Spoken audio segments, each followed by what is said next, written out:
rryma në Kosovë pritet mu shtrejtu 15%. Ma thëni premtimin e Zotit Kurti, përveç rrymës çka ka mashtru? Sot është data 1 prill, e qysh e dim i kamet me thonë që është dita e rrenave, po sot që kena me full na nuk është rren. Pra, rryma në Kosovë pritet mu shtrejtu 15%. Kështu ishte raportuar gjatë kohës së fushatës e që partia në pushtet, pra vetë vendosja, kanë thonë që janë shpifje. Sipas tyre, veç po dojnë me dëmtu, masi ka qenë ku fushate. A i bje kjo që ka qenë një farë mashtrimi me një lojë fjallësh?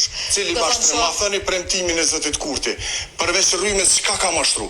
A e moni men që deklarat me Vajl Bajqinovcit, kur e kanë zirë Bllaf Kurtin. Do me thonë, vet e ka pranu që përveç mashtrimit për rrymë, nuk ka mashtru diçka tjetër, sipas tij. Pra që i bjen që Albin Kurti ka mashtru për shtrejtim të rrymës.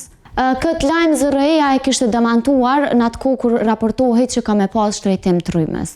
Po që tash ka dalë ndryshe e ka ndodhur sipas çatyre raportimeve që janë bë në çat kohë të fushatës. Sepse me të njëjtën përqindje, ZRE-ja ka dalë me njoftim që ka me pas shtrejtim të energjisë elektrike ose të rrymës. Shtrejtimi i faturave të rrymës për 15% nga ZRE-ja ishte paralajmëruar që të hynte në fuqi prej datës 1 prill. E sot ZRE ka njoftu që ky vendim është shtyrë e që arsyet nuk dihen ende. Jo ende nuk është marrë vendimi, në fuqi mbesin tarifat ekzistuese. Vendimi pritet të merret më 11 prill, varësisht se si vendos bordi. Tarifat mund të hyjnë në fuqi retroaktivisht nga 1 prilli ose nga 1 maji, kur është edhe periudha e faturimit, pasi nuk ka kuptim që kjo të ndodhë në mes të muajit, ka thënë Ymer Fejzullahu, kryetar i bordit të ZRE-s. Në lidhje me këtë vendim ka pas reagime edhe nga qytetarët, nga partitë politike, si dhe nga presidenca. Çmimi i energjisë është i lidhur ngushtë me inflacionin si dhe me koston e jetesës. Prandaj shprehim shqetësimin ton për faktin se një rritje e tillë e çmimit të energjisë do të kishte një ndikim të drejtë për drejtë në jetën e përditshme të qytetarëve, duke rritur barrin e tyre financiare.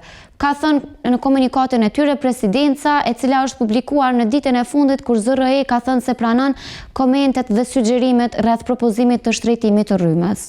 Nuk ka munguar as reagimi i LDK-s e që fajtore kanë lënë Albin Kurtin për këtë çështje.